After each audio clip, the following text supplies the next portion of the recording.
Bienvenue tout le monde. Welcome everybody. Welcome, We everybody. will begin the webinar on Bethlehem. Pardon.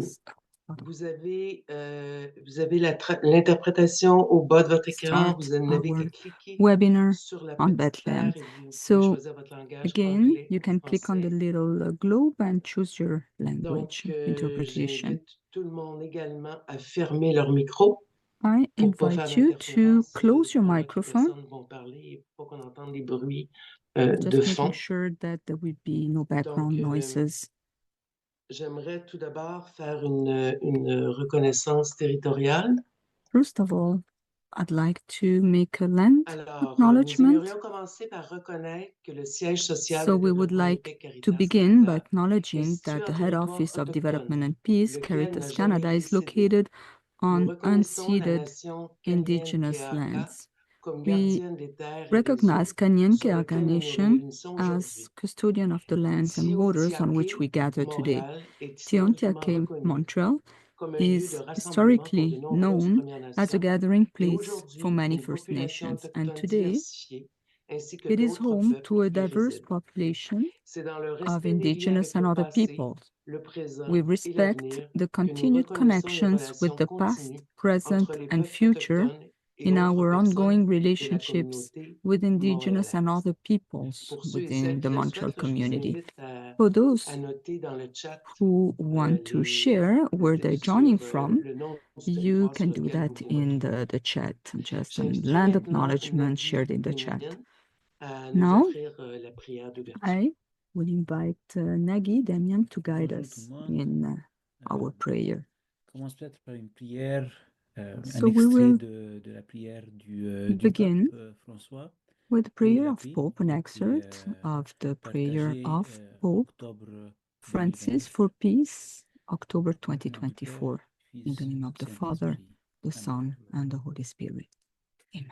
Marie, regarde-nous, nous Mary, sommes ici devant toi. look at us. Tu es We mère, stand tu before you. connais nos labeurs You are et nos Mother. blessures. You know Toi, our wounds Reine de la and paix, our tu challenges. souffres avec nous et You, pour nous. Queen of Peace, En you voyant tant suffer de tes with us and enfants for us éprouvés par as les you're conflits, seeing so many angoissés of par your les guerres qui children déchirent le monde.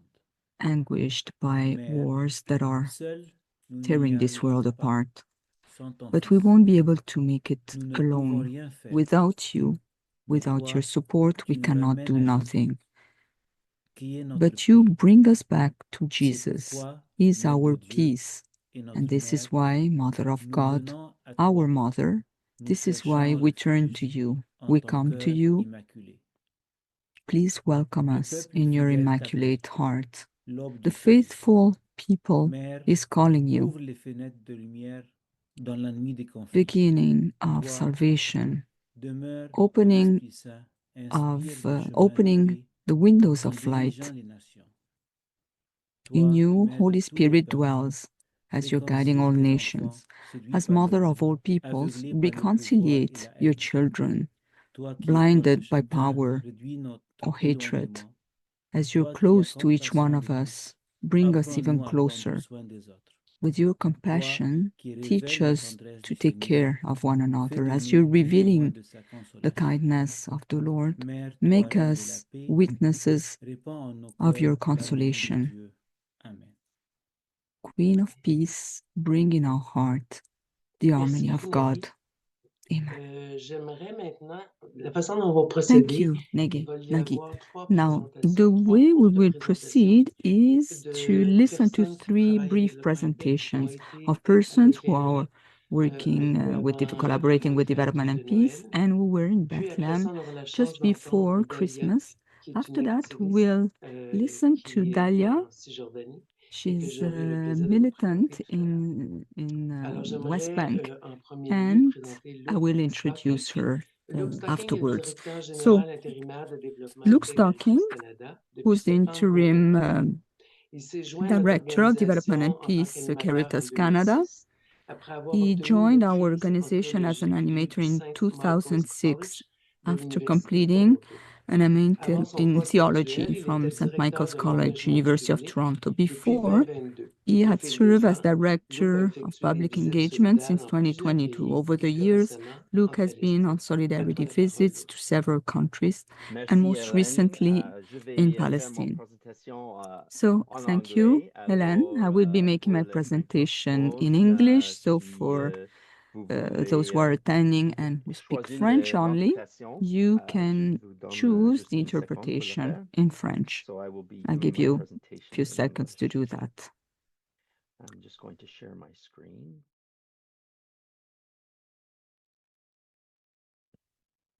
And I hope everybody can see my screen. Very good. Well, I would like to share why we made this mission to Bethlehem, to Palestine, at the beginning of December.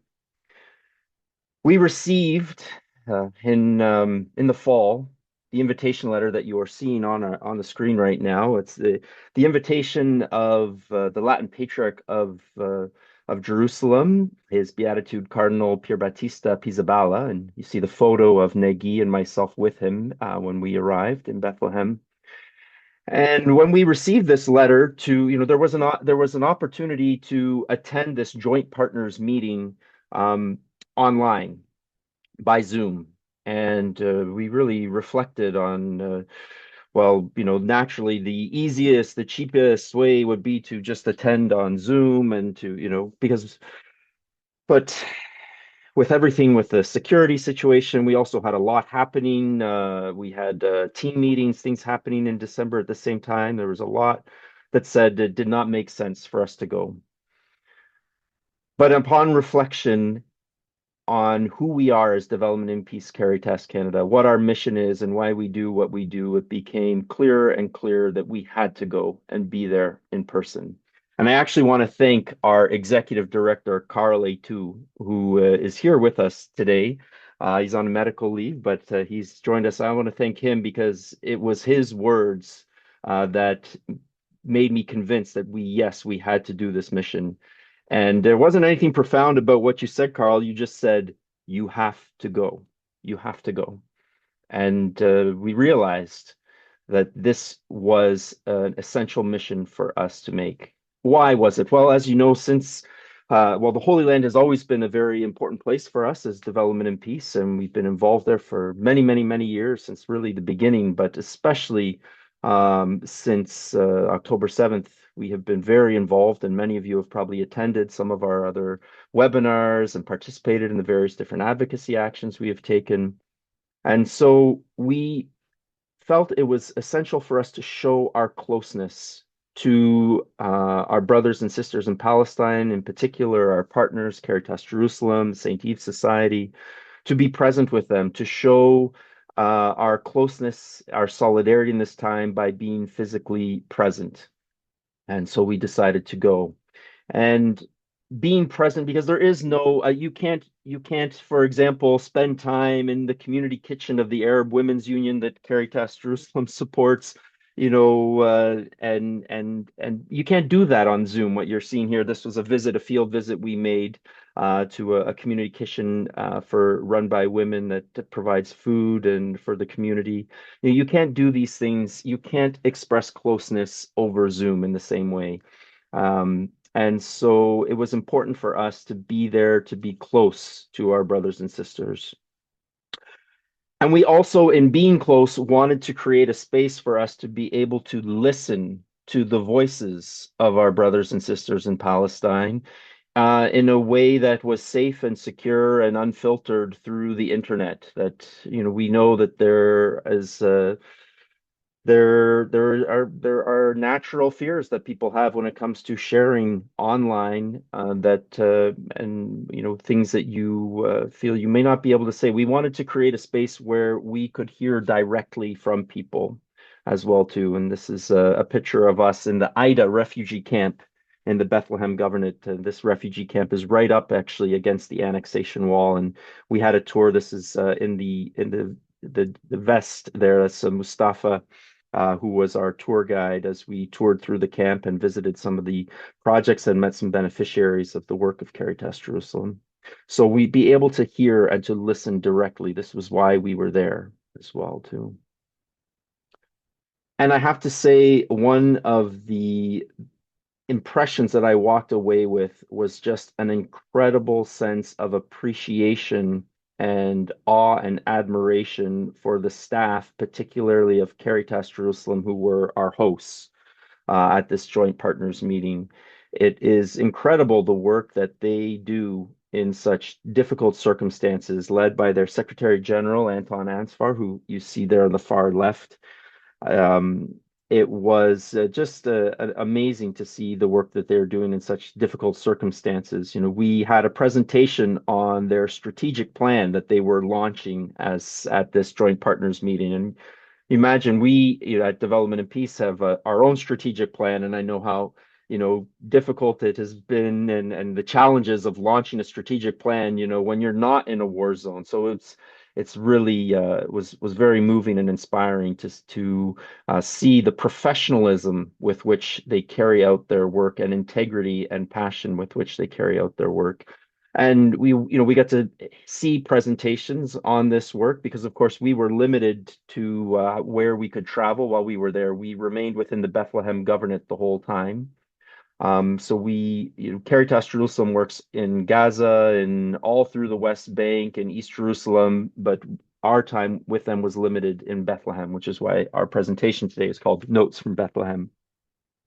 And so you see here some of the staff, not all of this is not all of the staff of Caritas Jerusalem, but all the ones who the directors, we had all the directors team were there, and the staff in that work out of Bethlehem as well too. And just to have time, not only to hear presentations, but to share meals with the staff, to travel with them, to get to know one another. I mean, this is at the heart of what we do as Development Peace when we talk about partnership and being close. We are not just a professional NGO, we are a human international solidarity organization of the church, and human relationships are essential to that. And we were really able to foster those relationships and deepen those relationships through this mission. It was very moving to get to know the staff. Just as one little example, I mean, I could tell stories of so many of the staff of Caritas Jerusalem. This is Ramez. He's the head of the Health and Emergency Department of Caritas Jerusalem, and just getting to know him was wonderful. The work, ironically, he after October 7th, it actually meant that he could see his family more often, because before, when he could actually enter into Gaza, he would be away from his family for large amounts of time. And he said, ironically, since October 7th and not being able to go into Gaza personally, he was able to actually be closer to his family. But just the courage that they have. I mean, imagine, whenever people go out into the field, the risks that they run of harassment, imprisonment, even, and death, as we know. Two of our and we had moments of silence during the visit to recognize the death of two of the staff of Caritas Jerusalem in Gaza, two of the Gazan staff who were murdered in the course of the conflict with their families in bombing attacks. So just that's another impression of just seeing. I mean, we know this, we hear this. It's one thing to know how capable and professional the partners that we support throughout the world are, but when you get to witness it firsthand and to come back and to share that, it's something different. So I can say, speaking as the interim executive director, that all of you who support our mission, you can be proud of the work that our partners are doing, and especially Caritas Jerusalem. And of course, finally, to get to spend time with the Secretary General, Anton, was wonderful. We've met Anton several times online on different Zooms. He's been a guest speaker at our different webinars that we've held. And so, even when we met, it was, and we embraced for the first time, it felt I was meeting him literally for the first time in person, but we embraced as if, we had, a friend that we had gotten to know. So, and one particular memory I have of traveling around with Anton is he started praying the Lord's Prayer in Aramaic, which is the language that Jesus would have first shared the prayer, our Lord's Prayer in. And so it was just kind of a nice moment to be traveling. We were traveling along a road following the annexation wall, and listening to the words of the Lord's Prayer in the original Aramaic was a wonderful moment. And there were lots of really wonderful moments like this. So that's the other thing I really walked away from. From this experience, just with a deep sense of gratitude and admiration for the work that Caritas Jerusalem does, the professionalism with which they carry it out. We were taken such good care of. People asked, well, were you nervous? Was it, and I said, we are going to be in the hands of our partner Caritas Jerusalem, and they really took the utmost care for our security the whole time that we were there. I shared upon coming back, I shared 3 images in an article that I wrote, and I hope if you haven't had a chance to read the article published on our website that I wrote, Come to Bethlehem, I hope you'll take time to read it. And I think the links will be put up in the chat. In the article, I spoke of 3 images, and I'm not going to go into detail with them now. You can read the article, but one was this image of a water hose that was running into the Arab Women Union's center, where they have daycare, all kinds of services, the kitchen that you saw earlier in that video of myself. But they have to purchase their water, and so the issue of water is something I talk about in the article. The other amazing work that we saw that Caritas Jerusalem does is the economic empowerment of women, especially those who are caregivers for the most marginalized and within their communities, and the people with disabilities. We visited a lot of projects where Caritas Jerusalem is helping families with children with disabilities, and this is an image of from that I speak of in the article as well too, of one woman who was the beneficiary of an economic project, and she's a single mother with her disabled daughter, and there was a beautiful moment there of sharing, but just the tenderness and care and concern for especially the disabled people in Bethlehem. And it was very moving to witness that, but also just the double hardship of the general economic hardships that are faced that people face in the West Bank and really throughout all Palestine. And then the third image, and where our guest today is going to be speaking more in detail about this, and one of the very moving moments. The third image from my article is a 225-meter gap in the annexation wall. That is the result of work in the Kermesson Valley. And I'm not going to say more about that because you're going to be hearing a lot from our guest today. So those are 3 images from the article, but I want to share one last. So you can read about those, but I want to share one last image, and that is an image from Bethlehem University. We visited Bethlehem University during our day of the field visits, and Caritas Jerusalem supports a number of programs at the Bethlehem University. The little video that you're seeing on the hand, of course, on the right-hand side is the Christmas tree in the main foyer of Bethlehem University. And to mark the somberness of Christmas at this time, they had draped the Christmas tree in Palestinian flags, and those are the names of all the children who have been murdered in Gaza since October 7th. So, but the image that I want to share actually is of this. We were visiting the hospitality program supported by Caritas Jerusalem, and in the hospitality program, these young men were learning how to make crepes that day. So, hospitality is a very important part of the economy in Bethlehem, and Caritas Jerusalem, to help support that, supports the hospitality program, to help develop people to be able to take their place in that hospitality economy. And to me, there was something moving about witnessing this, because here we see the work of Caritas to try and support that the development of that economy within Bethlehem, and at the same time, when we were at the hotel, which was attached directly to the Church of the Nativity, we were the only people in the hotel. We were literally the only people there. And so to me, there was this kind of jarringness of seeing, this we're support for an economy that is being stifled as and actually that's why the thrust of the article that I wrote was to come to Bethlehem.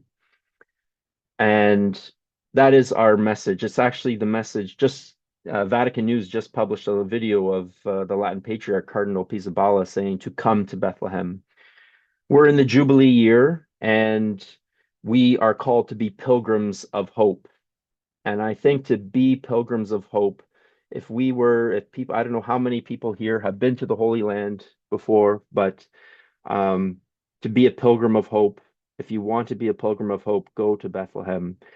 There, I have my Bethlehem passport. This is actually from I couldn't use it to actually go into Bethlehem. It's actually, we supported an initiative, a movie called Open Bethlehem, and as part of it, they made these passports.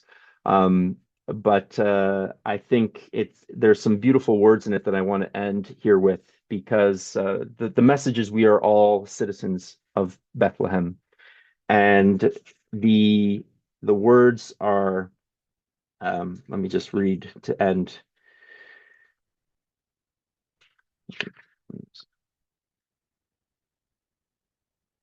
In that the bearer of this passport is a citizen of Bethlehem. They recognize this ancient city provides a light to the world and to all people who uphold the values of a just and open society. That they will remain a true friend to Bethlehem through its imprisonment, and that they will strive to keep the ideals of Bethlehem alive as long as the wall stands. We ask you to respect the bearer of this passport and to let them pass freely.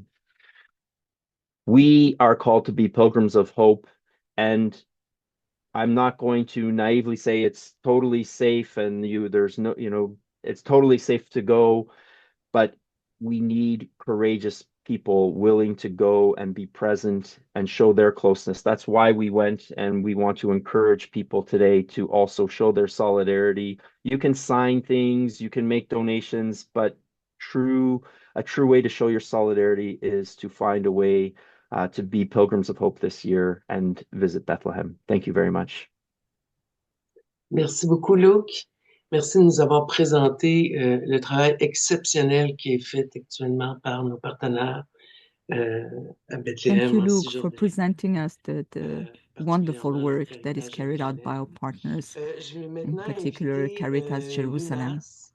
I will now invite Minaz Kerawala, who's our English-speaking advisor in public relations.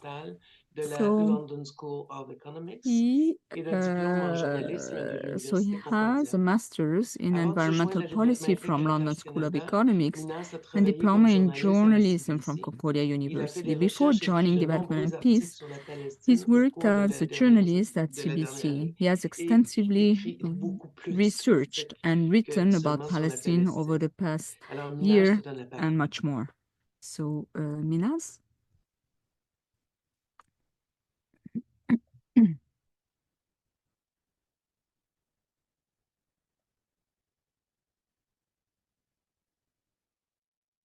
Micro, Minaz.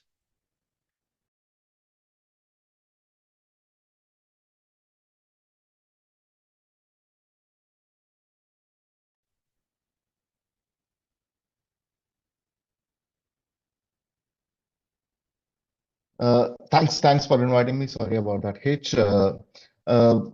My presentation is entitled An Unlikely Pilgrim in the Holy Land. And the reason I say I think of myself as an unlikely pilgrim is I'll tell you a little bit about me. I was raised in a Muslim family in Bombay, and I grew up quite devout, but then later, as I grew up and became a young man, I became less and less religious. And right now, I kind of think of myself more as a secular humanist than anything else. So I have no particular religious affiliation. So that in itself is makes me an pilgrim in the Holy Land. Also, being a journalist, journalists are pretty hard-nosed and cynical. So I thought of myself as being rather unmovable, unshakable. And I discovered very quickly that that's not quite true. That was just an image I had of myself. So I'll tell you a little bit about what I experienced in the Holy Land and that things that surprised me. I'd spent the previous year writing about what was happening in Gaza, so I expected to be outraged. I expected to be angry. I expected to be deeply saddened by everything I saw. And all that did happen, but something more did happen too, as I'll tell you shortly.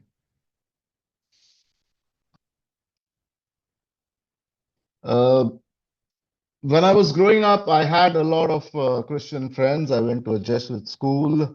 Many of my friends were Roman Catholics. Things we used to do is they used to make a manger every Christmas.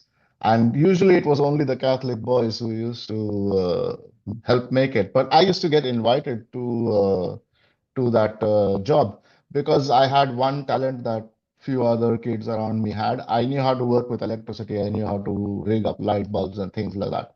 So I was a handy guy to have around. I used to get invited to those things, and we used to have a lot of fun. Another thing I always remember is when, on the few occasions that I used to go with them to church, especially at Christmas time, I used to always be struck by the beauty of the stained glass windows that always stayed with me as a child. And this is the sight that greeted us when we walked into our hotel in Bethlehem. A whopping big stained glass window right there in the lobby. That was the first time ever I'd been up so close to a stained glass window. Like I could actually go there and touch it and see it. Because always the church windows were high up there and streaming in light, and I used to be awed by them, and this was right there in front of me, up close. I could walk up to it. So I knew right away when I saw that this is going to be a bit of a special experience. And the hotel was right next to the Church of the Nativity. So already there, just by proximity and being so close to things, it was a special experience. On the very first day when we arrived, we had a little bit of spare time before the began. So Nagi, who knows the area very well, decided to take us to Old Jerusalem. And we go there and we see the Via Dolorosa. And you see in this picture Nagi and Luke walking. And for me, this was a pretty amazing experience because it was everything I'd read about, everything I'd witnessed as a child among my Catholic friends. I actually saw this. And this is where, like, this place is so steeped in history. And even though it is not religious history for me, having been raised Muslim, it is the history of the world. And it all sort of began right there. And I was there. So I was starting walking around in these streets in Old Jerusalem, walking on the Via Dolorosa. I started feeling things I didn't expect to feel. We prayed the Stations of the Cross at the Stations of the Cross. And that was quite a remarkable experience. So Nagi and Luke were reading from our DPCC Stations of the Cross, and I was filming them. And my job was just to like stand there and hold the camera and make sure we got some good shots. But as they kept going from station to station, I kept getting more and more drawn into the prayer, into the prayerful experience that they were having. And I did not personally share their piety, but it moved me to a point that I did not expect. This was one of the spots at which I found myself completely tongue-tied. This is the slab upon which the body of Christ was laid. And here Luke and Nagi are praying at that spot. And I was moved in a way that I was drawn back to the old experience of spirituality that I had when I was a child and that I'd lost somewhere along the way. And that I'd never expected to, like, at age, like I'm 40 now, and I didn't expect to return to spirituality ever, the way my life had turned out. But there was something strange, something electrifying happening to me there. So I just wanted to share this photo because this is one of the spots at which I found myself unable to move, unable to speak, which for someone who thinks of himself as a writer is quite the bizarre experience. Here in this picture, this is the spot where Christ was crucified. And you see, even now when I'm narrating what happened, I am barely able to do so. Luke was there next to me, and he will testify to this. I was moved to tears, and why did that happen to me? I don't know. I'm a cynical, lapsed Muslim. Why should I be moved to tears here? But I mean, if you think of it, when I was raised Muslim and being a rather devout Muslim too in my childhood, there is a certain connection, of course, because Islam venerates Jesus Christ. He is the most mentioned person in the Quran. So there are these old connections that were revived in me that I did not even believe were there anymore, but they were there. Trust me. And all that happened to me here was I thought I'd take some beautiful pictures and do a hard-hitting interview with our director in that spot. None of that happened. I was just choked up and crying. That's all that was happening to me there. We also decided that since we are there, this is the place where it is all happening, right? We decided that we had to go and pay our respects at the Jewish and Muslim sites too. So we went to the Wailing Wall and offered some prayers there and spent a moment of silence with our Jewish brethren. And then we decided to visit the Al-Aqsa Mosque too. But the funny thing happened is that in the daytime, everyone is allowed to go, but towards the evening, they close the place down and only Muslims are allowed to go. And the three of us were walking towards it, and Luke was leading the pack, and a soldier accosted him and asked him, "Are you Muslim?" So he said, "Yeah." She said, "Oh yeah, prove it. Recite the Shahada, which is the declaration of faith in Islam." And of course, Luke knew nothing of it. Had I been the first one in the group, I could have done that and we would have all three been able to go. But Luke didn't know anything about the Muslim declaration of faith, so we couldn't go there. Fortunately, we found a place where we got a beautiful view of the Dome of the Rock from, and which actually, incidentally, is a sort of hostel run by an Austrian monastic order. So the strangest thing is we're going on the roof of this Christian monastery to get a view of the Dome of the Rock for the one Muslim in our group. It was a very experience. This is the Church of the Nativity right next to where our hotel was, and behind that portal is where Jesus Christ was born. And an interesting experience. One day I woke up a little early, so I decided to go there. And a Greek Orthodox service was about to take place. So I was stopped at the door and told I'll have to wait until the service is over to actually go in. And the caretaker started having a little bit of a chat with me, the conversation. And he asked me where I'm from, and I told him. And he asked me what denomination of Christianity I belong to. And I said, no, none. I was raised a Muslim. And he hugged me and he said, we are brothers, Muslims and Christians, we are brothers. And this is the Holy Land. This is where it happens, where that fraternity actually, on a day-to-day basis, shoulder to shoulder, Muslims and Christians, and they are facing the same oppression, they are facing the same problems. So it was very moving for me that sort of it was a very spontaneous thing that happened between two people, one a Muslim nominally so, and the other a very devout Christian, and he just hugged me and said, "We are brothers."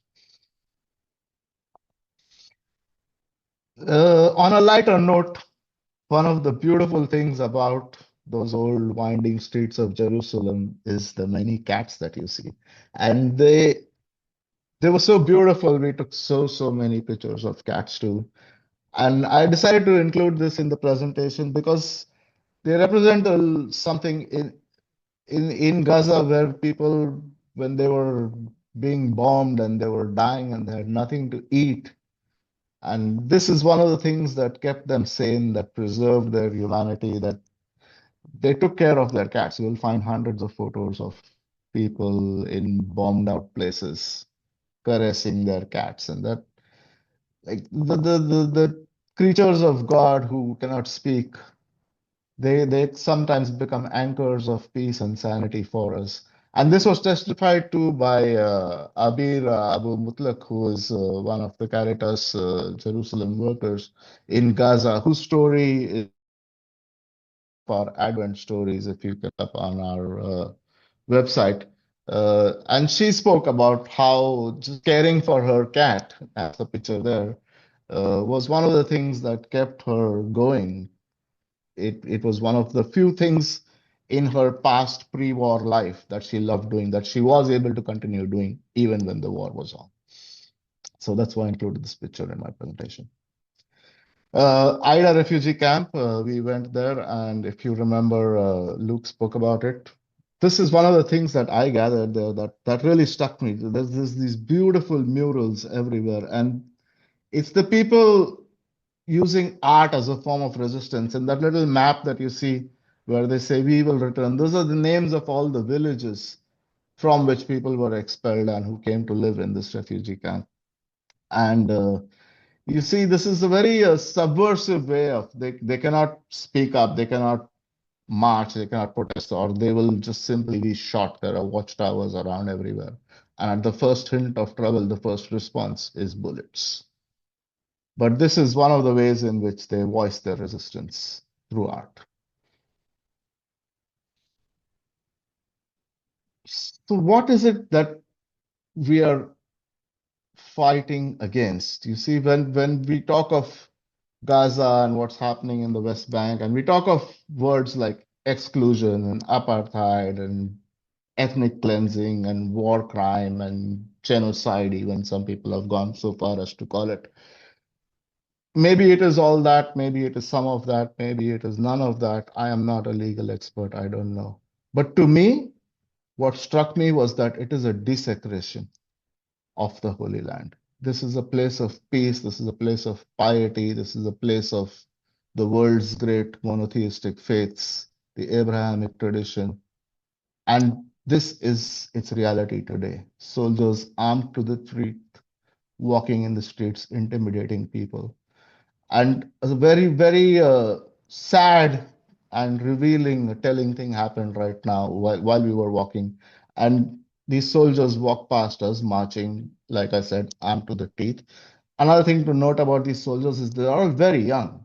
They're barely in their 20s, like not even 18, 20 years.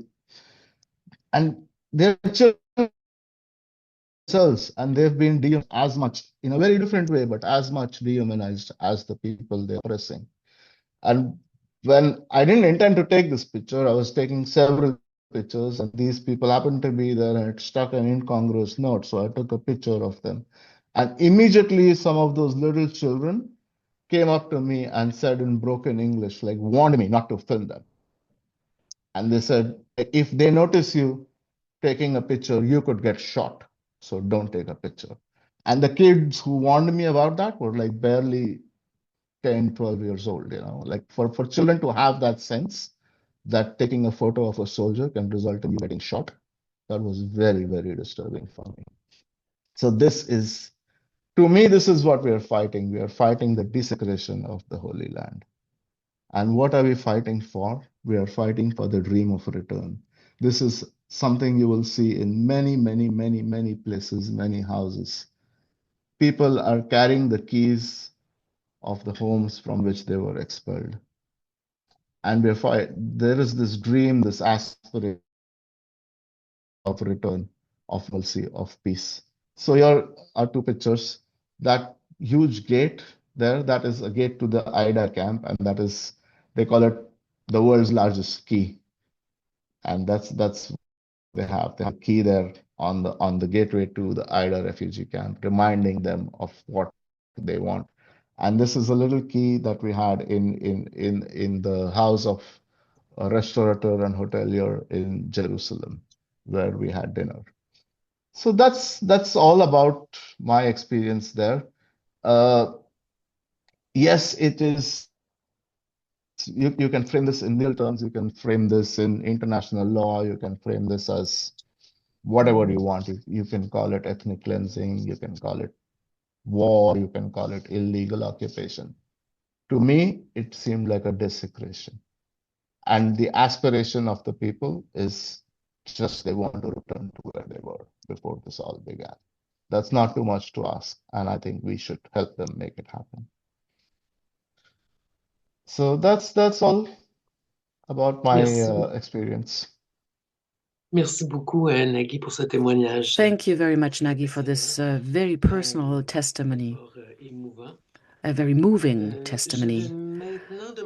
I would like to ask Nagui now to, Nagui is the coordinator of the international programs. Initially, he has been formed as architect in Egypt and has then received a master in administration, business administration. He is studying at a PhD on pursuing a doctorate in education of trauma-affected children. Over the past decades, he has worked for Caritas, the American Institutes for Research, UNICEF, Save the Children, and the International Bureau for Children's Rights. So, Nagui, you have the floor. Thank you. Thank you to everyone for being here with us today and for giving me the opportunity to share everything we have experienced during that travel. As you've seen, this was a solidarity visit for or with our partners in Jerusalem, but it really touched us very much on a personal as well as professional level. I would like to share a few pictures. This is the tower of the Church of the Nativity. This was quite an experience. When we decided to leave, the idea was that we wanted to spend and share this message of solidarity with the Caritas Jerusalem, with our colleagues, with whom we have worked for many years, and where we especially saw how difficult the situation was for them in the last 2 years. So when they tried to have this conference in Bethlehem, for us, it was like a pilgrimage to Bethlehem, a pilgrimage that also includes this message of solidarity, an experience to share and to live. During the conference, we were with our colleagues from Caritas, and the picture on the left, they showed us the testimony of one of our colleagues in Gaza. So our colleague who was already in Gaza, who lost many members of his family and even colleagues, and who wanted to tell us this message, saying, we experienced difficult moments, but we're here and we will continue to help as much as possible, and to give us hope that despite all the challenges, the population continues and Caritas continues to help. So he didn't find a better place to shoot that video, and you see that he's sitting on this block of stones, and his message was extremely moving for us. And below you see the colleagues from Caritas who were present and who were smiling, who were calm, who were determined to continue the mission of Caritas. On the right, you see the refugee camp Ida. You see the wall that separates the Palestinian part and the Israeli part. And these were people displaced during the first conflict in 48. The tents that became small buildings, and they still live with a hope to be able to come back to their houses. So this is why every one of them are keeping the keys of their house, and the entrance to the camp and this large key is a symbol. And so we were forced to leave our houses to avoid death, but we will go back one day. So the work of Caritas Jerusalem is unfolding in a very difficult situation. Despite all that, they invited us to a conference that was very well organized. So they explained to us how they work in the current context. This conference was very interesting, very engaging. And for us also a testimony of how to act in the midst of these difficult circumstances, how to bring hope in the midst of war. So this hope cannot be, separate from the pictures we saw a few days, the Palestinians in Gaza who were marching for over many kilometers to come back to their houses. But there are no more houses. All these people are now returning to their homes, despite the fact that they know that they won't find anything, that the whole of Gaza has been destroyed, but they're marching to come back to the land they come from. So they're very determined that this is their land, this is their place, and that they cannot live elsewhere. Caritas Jerusalem has, even before the crisis, given aid as much as possible through medical centers in Gaza and elsewhere. Those from Gaza were practically all destroyed, but despite the fact, with the little resources that they have, they were able to help more than 40,000 people in various areas, and more than 4,000 households received help.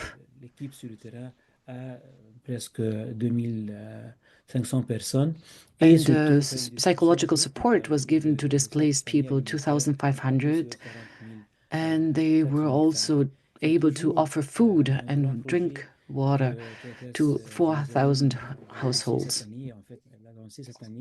Well, this year, during our conference in Bethlehem, they wanted to help more than 15,000 families through psychosocial support, medical support, but also food. So it's not only during the first year of the conflict, but they continue that work. They're very determined to continue to offer support to Palestinians. And our second partners, Société Saint-Yves society that defends human rights and that does a lot of work also on legal aid for Palestinian, and the right to property, the right to free circulation, and they're also trying to bring back these rights to Palestinians. And we were in Bethlehem. The picture on the left is in the Church of the Nativity. This is where Jesus was born. And as Luc and Minaz have said, we were able to have a long moment of prayer, but there was no one in the church. So in seeing all the hardship of Palestinians and experiencing all of this, and during that moment of prayer, It was very important for us and also for the team.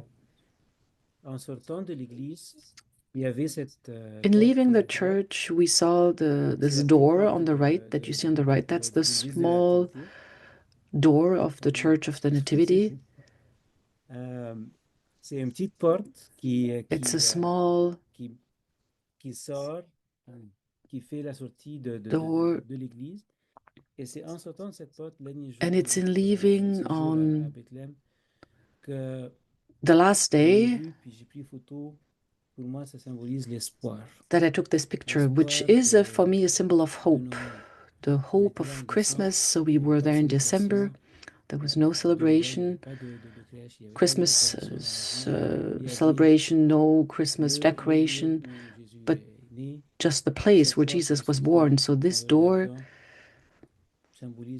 symbolizes the hope, and this hope is in the heart of the Palestinians.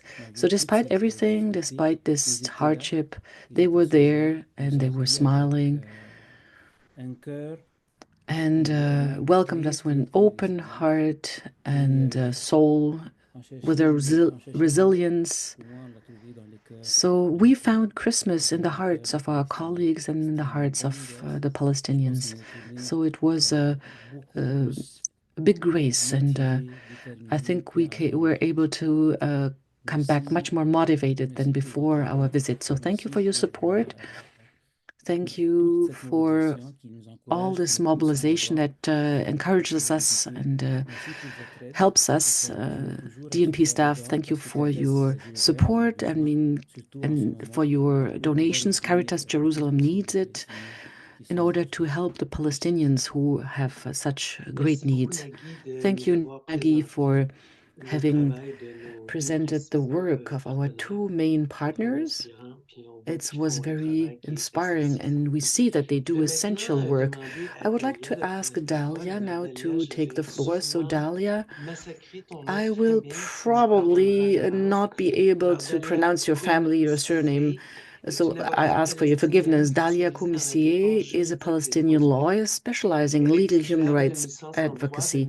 She has a law degree from Birzeit University in Palestine and advanced degrees in international law and international administration from the University of Paris 1 Panthéon-Sorbonne. Dalia is the founder and director of the Balasan Initiative for Human Rights.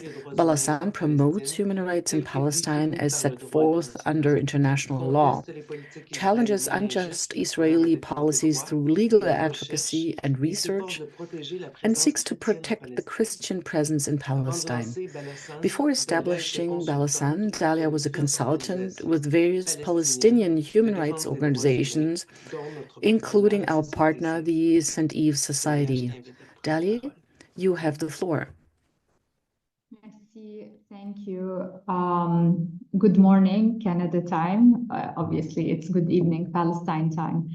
And thank you for hosting me in this important briefing, especially at this critical moment. Thank you, Hélène, for the introductions. Indeed, we are living in times of significant deterioration here in Palestine, where the human rights situation was already dire to begin with, long before this deterioration. And I will speak of that shortly, but allow me first to very briefly introduce the work we do at the Balasan initiative that I founded. Balasan is a human rights initiative based in Bethlehem. It's relatively young. We were formally established in 2021. And the name Balasan is the Arabic word for an indigenous tree that has continually existed in Palestine for thousands of years. It is even mentioned in the Holy Bible. Since ancient times, we have used the leaves of this tree to extract healing balms and medicine to cure several illnesses. I was hoping to reflect with this name our connection to the land, both as Palestinians and as Christians, and reflect the philosophy that whatever we do is really our contribution to heal the injustices that are prevailing in our beloved homeland, Palestine. So one of our key areas of work is raising Palestinian Christian voices and raising awareness on our narratives while challenging the root causes of our fragmented presence, because it is truly fragmented at this moment in our historical homelands, which I would say even is risking going extinct. And we are one of the earliest Christian denominations in the world. This is where Christianity started and spread its message. So as such, we don't select we don't have specific themes. As I always say, we don't choose our favorite violations to work on. We work on a variety of themes where we deem necessary. Our methodology is really about collecting the data, gathering facts, applying policy analysis, applying legal analysis, studying the impacts comprehensively from the human rights lens.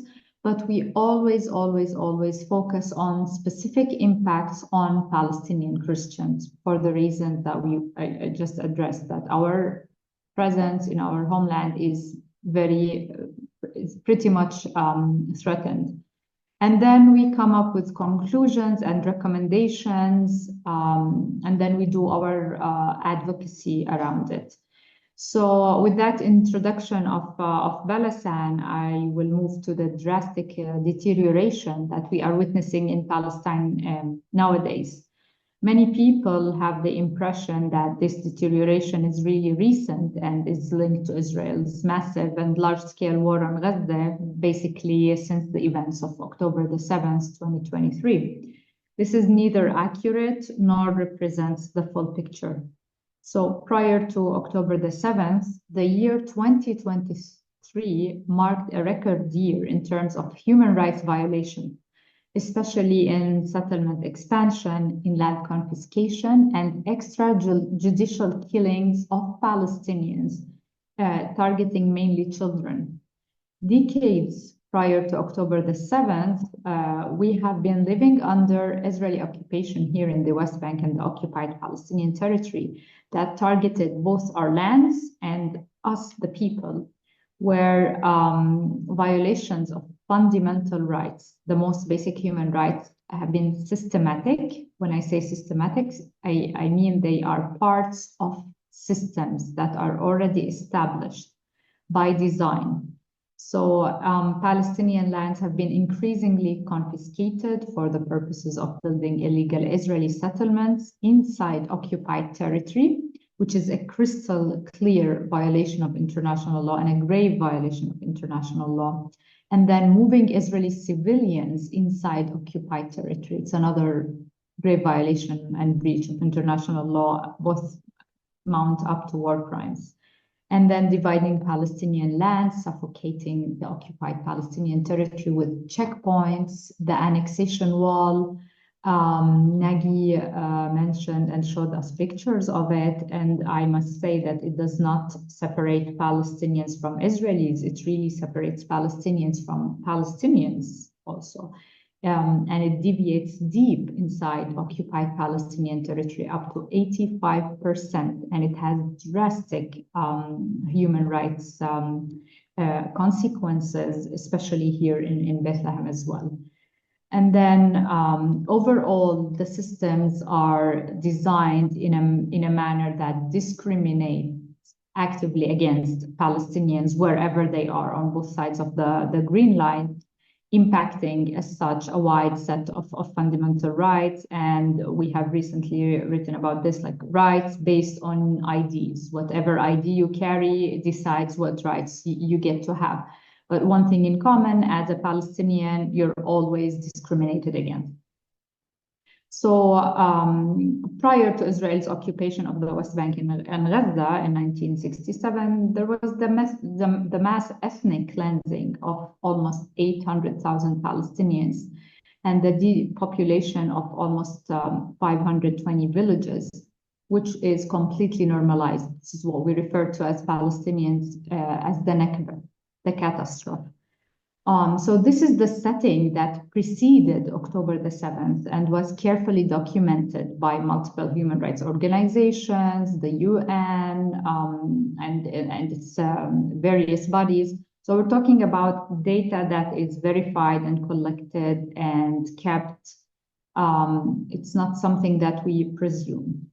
Now, since October the 7th, we have been witnessing a serious deterioration in this, to this already drastic situation. But I must address two fallacies. One we often see is referring to October the 7th as the reason for this deterioration. I mean, all the serious violations were already taking place as parts of policies and systems decades before October the 7th. They were only aggravated after October the 7th and under its pretext. Another fallacy is to blame this ultra-nationalist Israeli government and Netanyahu as the prime minister for this deterioration. Now, while they are truly responsible for the deterioration, they did not introduce any new policy. All of the violations and the policy that enable them and systemize them, all of them were already existing and increasing steadily prior to this government. So this is something we need to really be careful around spreading. Now, the West Bank and Gaza, another misconception, they're not two different places. These are artificial divisions. They both are part of Palestine and both are occupied territory under international law. Now, what happened in Gaza as such was immediately felt here in the West Bank. And a process of wide militarization started immediately post-October the 7th and is still not only ongoing, but also escalating alarmingly. While all eyes on Gaza, of course, rightfully so, the deterioration of the human rights situation in the West Bank is very, very alarming, and it's moving towards a point of total annexation. We are noting a significant spike in settlement activity, in Israeli settler violence, in the movement restrictions, in the blockades of movement, in the nightly, they're not even nightly, we used to say nightly raids, but now they're nightly and daily deadly raids of the Israeli army inside Palestinian towns and refugee camps, mass arrests by the thousands and torture of Palestinians, to the point where at many instances they die. And I think you've all seen the pictures of Palestinian hostages and detainees being released from Israeli jails and the horrific conditions that they went through. But if I want to talk about latest trends and what's going on in the West Bank, we have to start with settlement expansion and land confiscation since October the 7th. There has been what the UN refers to as a record surge in Israeli settlements and land confiscation. And mind you, I just said that already 2023, before October the 7th, we were talking about a record year in settlement expansion. Now there's another record year that ensued October the 7th. Some settlements have been established and approved by the Israeli government punitively, which means as a response to some European states recognizing the state of Palestine. So it's a punishment. So they establish a settlement in response to that. Like the one we have in like the one we have approved in the last green and open space area that's left for us in Bethlehem, and I will talk about it shortly. In 2023, we had over 2,000 housing units approved. It was an all-time high. In 2024, additional 10,000 housing units were approved.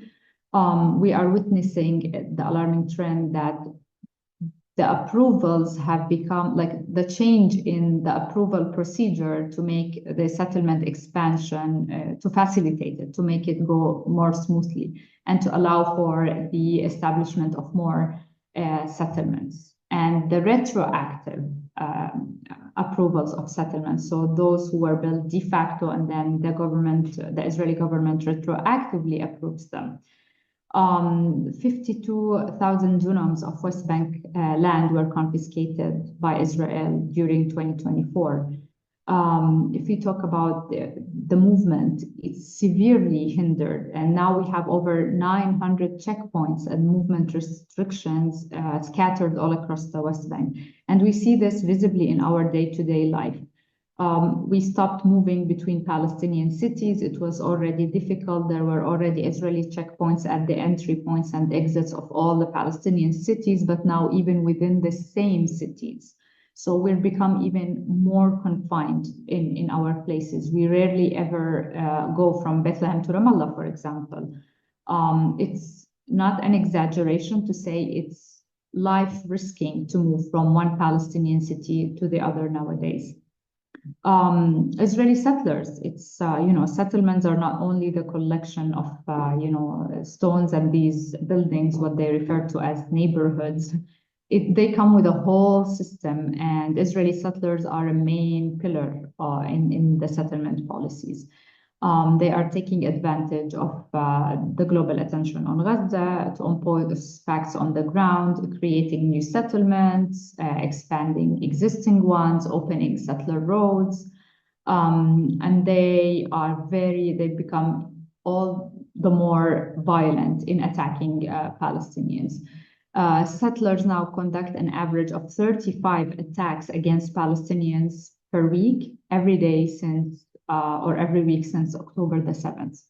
Settlers who are not only protected, sometimes even accompanied by the Israeli army, attack Palestinians, injuring and killing them, preventing them from accessing their lands, taking over their properties, setting the villages on fire, doing all these heinous crimes with full impunity. They use this violence as a tool of forcible displacement of Palestinians. And until this point, we have thousands of Palestinians who have been displaced and who continue to be displaced as a result of settler violence. So, we have to remember that settlements are, they're, a manifest violation of international law, but they are state-sponsored. So they're sponsored by the Israeli state. And the settlers as such, are protected by Israel and the Israeli army.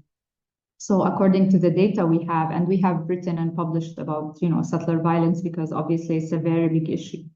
But according to the data we have, 800 new settler militias were formed with weaponries and free and relaxed gun licensing, as was announced by Israel's Minister of quote unquote national security.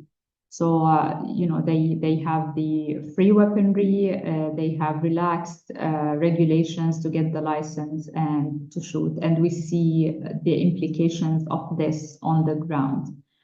When it comes to detention, over 10,000 Palestinians have been arrested post-October the 7th in dreadful, inhumane conditions, chilling torture testimonies. And you can find, many of those testimonies online. If you're interested, there are organizations who monitor and document such cases.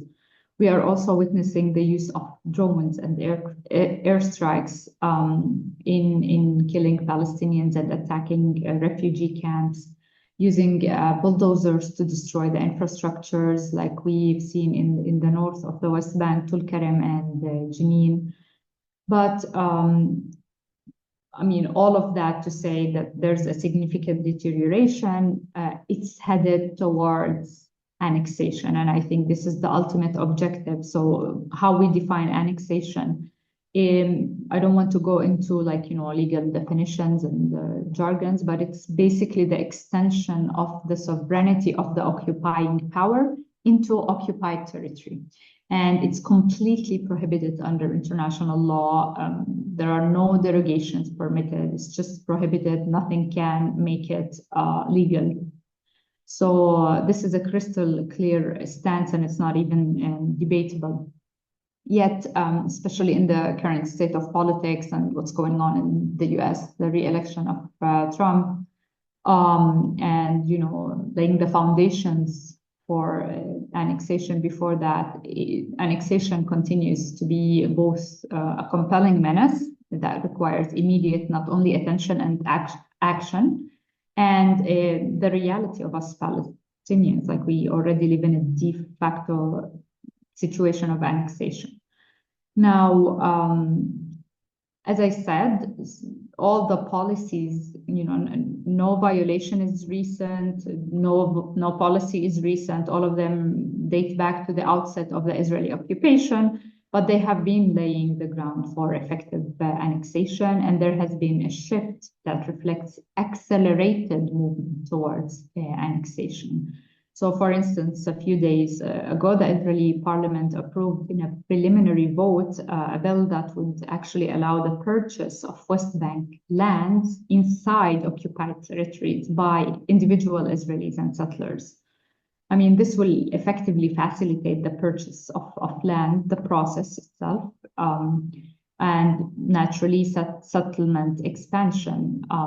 This is really alarming.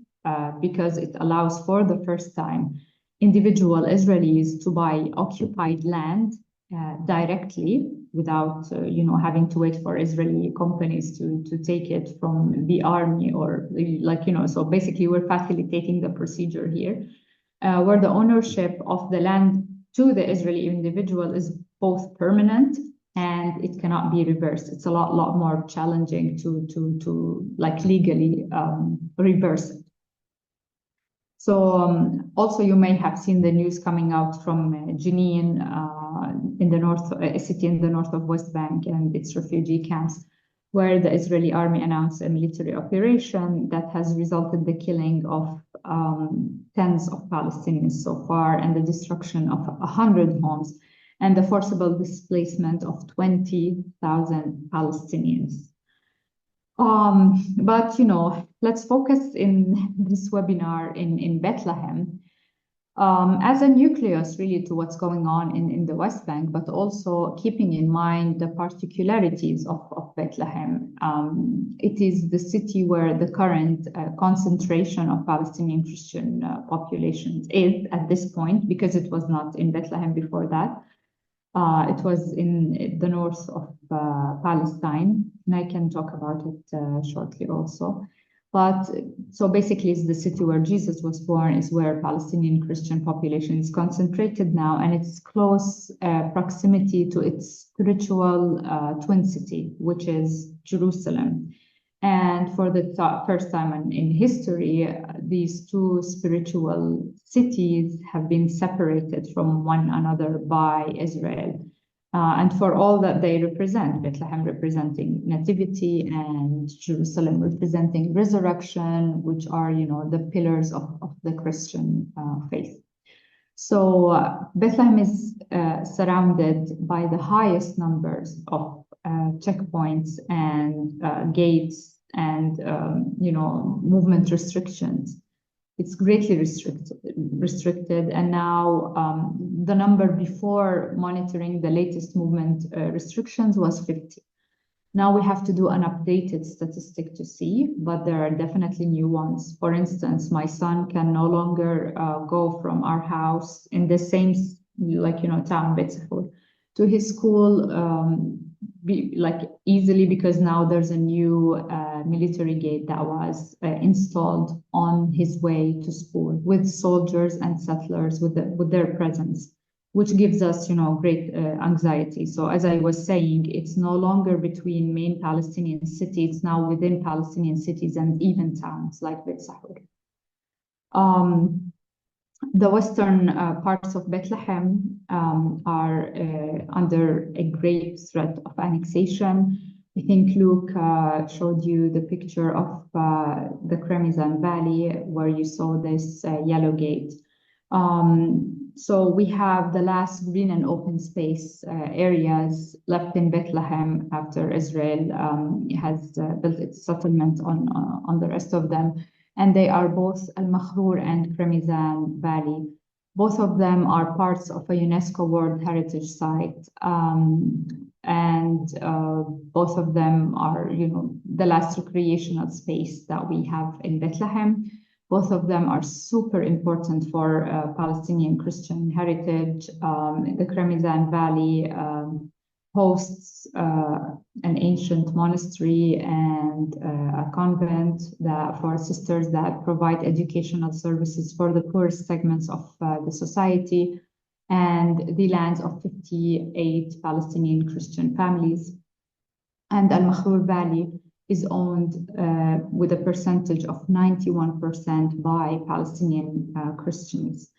Now, the Kremizan Valley it has been surrounded by the Israeli annexation wall, despite years of us trying to prevent the construction of this wall, because we already know what's going to happen to this area. And despite 9 years of litigation, de facto, the wall has been constructed in the Kremizan area, minus a gap of the 200-something meters that Luke showed us in his presentation. If this gap is closed, this basically means that we have lost this valley. The purpose was to, or is still to, connect two illegal Israeli settlements at the expense of Palestinians, access to their own lands and resources. So in Kremizan, we're talking about the annexation wall that will, we hope not, but that's the plan at least, would annex the entirety of this breathtaking and beautiful valley that's, part of UNESCO World Heritage Site. The other side of the valley is Al-Makhrur Valley. It's also, amazingly beautiful, very rich with the ecosystems, has a great potential in terms of development that we are unable to use. It's, occupied Palestinian territory. It should belong to the Palestinians, but we are unable to develop that valley.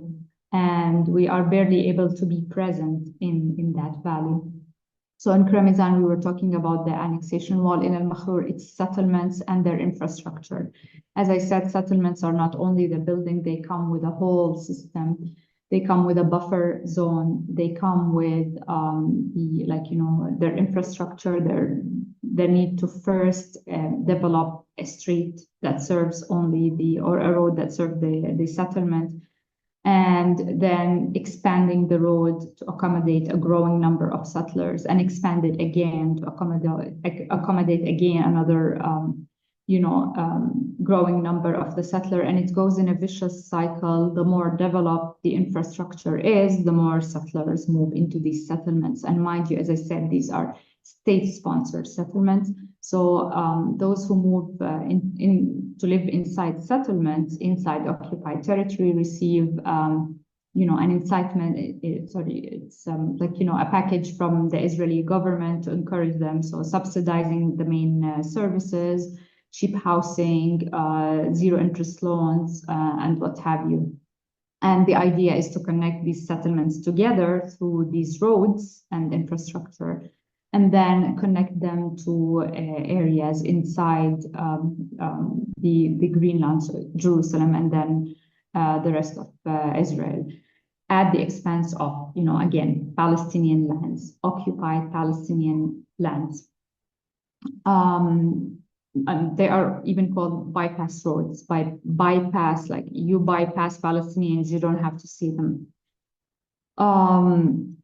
And these roads are now expanding, and this is the case in Al-Makhrur. The settlements have encircled the valley. Another one was established in the heart of the valley, another one in close proximity to the valley, and that was a very recent one, as I said, in response to some European states recognizing the state of Palestine as a punishment. And then if you look at the sequence of the settlements, they all reflect the ultimate objective, which is the annexation of that entire area. And again, these are UNESCO World Heritage Sites. And I'm just talking about the western parts of Bethlehem. I haven't even tackled the entirety of the area. Now, the eastern parts of Bethlehem are under equal threats of annexation, with two recent military orders that de facto annex large swaths of the lands and place vast area, up to 3% of the occupied Palestinian territory, under the threat of house demolition and annexation. Now, the first order effectively alters the enforcement authority in areas B. They call them agreed upon reserves, so natural reserves, from the Palestinian Authority to the Israeli army. And the other order basically prohibits Palestinian building and construction in Palestinian land in these areas, and basically any house according to, or any building that was built after 1989 for technical reasons that I will not address here will be considered unlawful, and effectively grants the Israeli civil administration, which is which belongs basically to the Israeli army, the authority to demolish Palestinian structures and homes retroactively for any building that was built basically after 1998. So, sorry, 98. Now, the new trends that are equally alarming pertain to extending Israel's demolition orders inside areas A, which is basically pure PA jurisdiction in theory. Normally, Israeli demolitions are conducted into areas C. Now they're doing it into areas A and B. And the pretext is that these houses and structures are falling within what Israel calls the buffer zone of the annexation wall. So no one invited that annexation wall. The buildings were there before it was illegally built inside occupied Palestinian territory, but now suddenly the houses are inside the buffer area of the annexation wall, and they need to be demolished, even if they are in areas A. And this is also another significant and very alarming development. And we're witnessing an increased number of demolition orders issued based on this pretext. Another trend, I think we can talk about these things forever. I'll just try to address the most alarming ones. Another trend is really the confiscation of occupied lands and limiting access to them using archaeology and pretext, and archaeology preservation pretext, and then nature preservation pretext, preventing us from some really important archaeological sites here in Bethlehem, like Mount Herodium, where we can no longer access because of these military orders. We're also seeing that settlers are actually carrying out forced evictions without court orders, like what happened in Al-Makhrour, the valley that I just spoke of, with the Kassiya family, a Palestinian Christian family who had their house and business. They had a beautiful restaurant in this green area.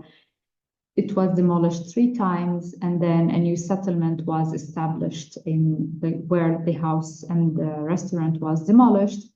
And recently, or not recently, I mean in July of 2024, they were forcibly evicted by the settlers without any court order. So I talked about the west of Bethlehem, east of Bethlehem, and if we're going to the southern areas, the situation is not, more. I mean, it's equally drastic. The southern parts are witnessing like almost daily settler aggression and regular attacks against the families who reside there. I almost receive daily reports. I'm unable to go and cover this, go to field by myself every day. And it's also really, really dangerous. And I think, we need the whole program to be able to cover the daily atrocities that are going on here.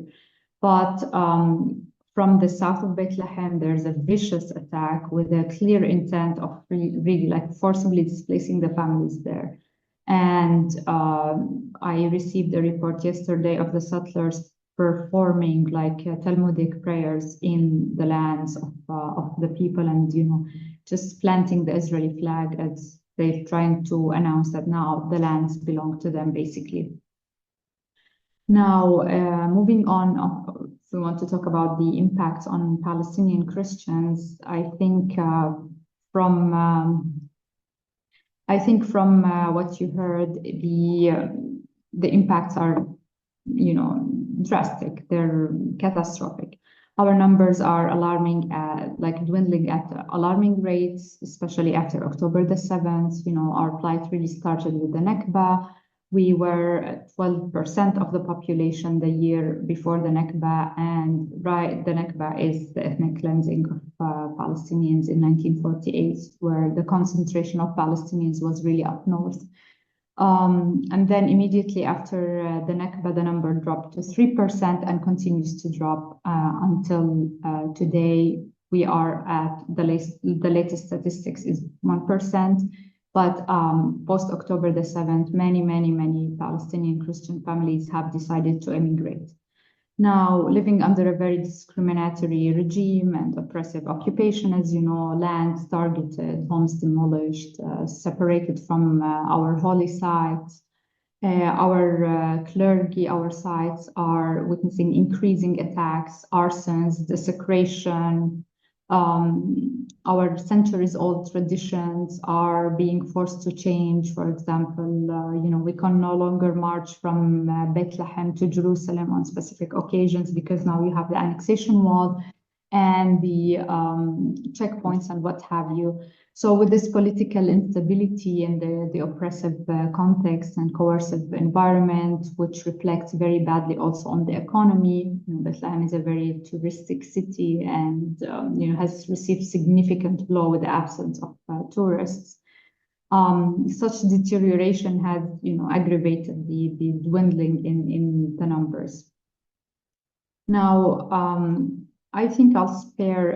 I don't think I have much time left, so I'll just spare the international law part. But just allow me, please, Helen, to say very briefly that I really have to stress this, that each and every policy that I just spoke of very quickly is illegal under international law. There's no contesting in that. Any serious legal scholarship will easily figure this out.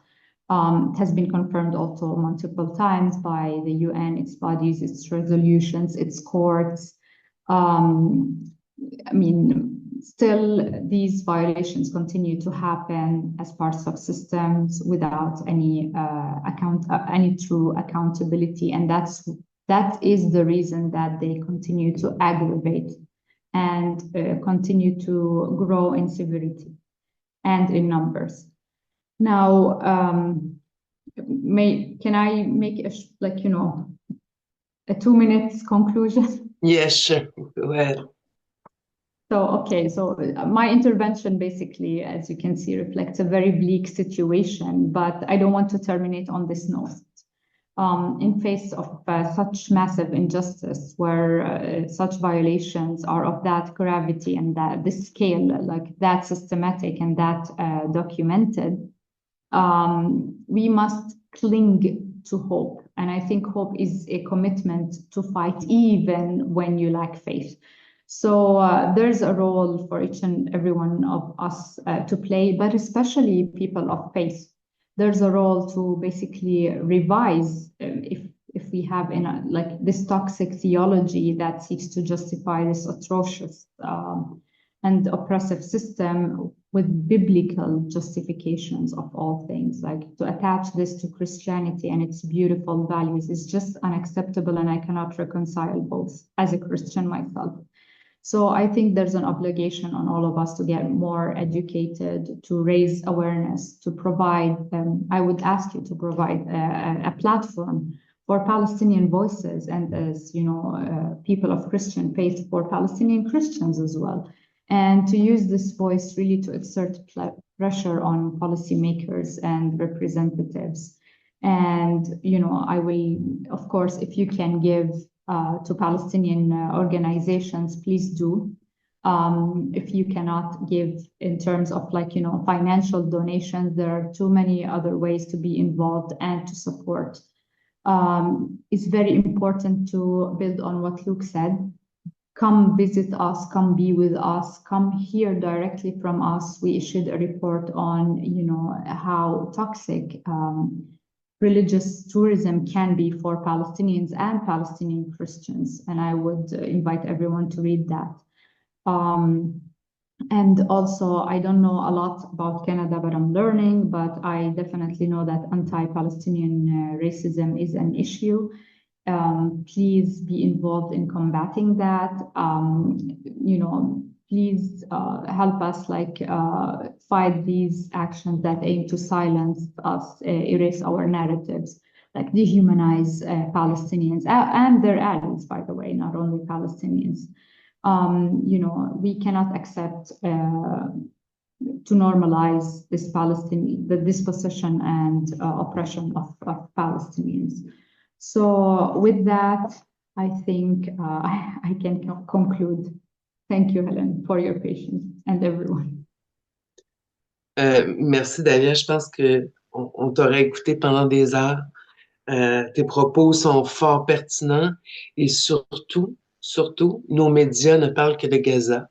On ne parle pas de la Cisjordanie. Thank you very much. We don't talk about the occupied territory, but only about Gaza. So we don't know much about the history. So thank you very much for all the work that you're doing. Very important. Thank you for having given us information about keep the people aggravation informed of and the violation of also human letting rights us in know about the Palestine. aggravation also of We human don't rights have much situation time for for people questions. in Palestine. I know that Dalia has another commitment right after, so I invite you, if you have any questions, I invite you to send your question to Minaz, who's in charge of the communications, and I'd like to thank all those who participated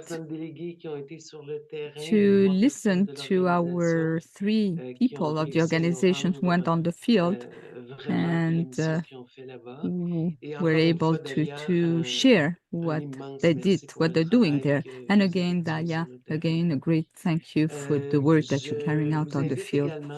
I invite you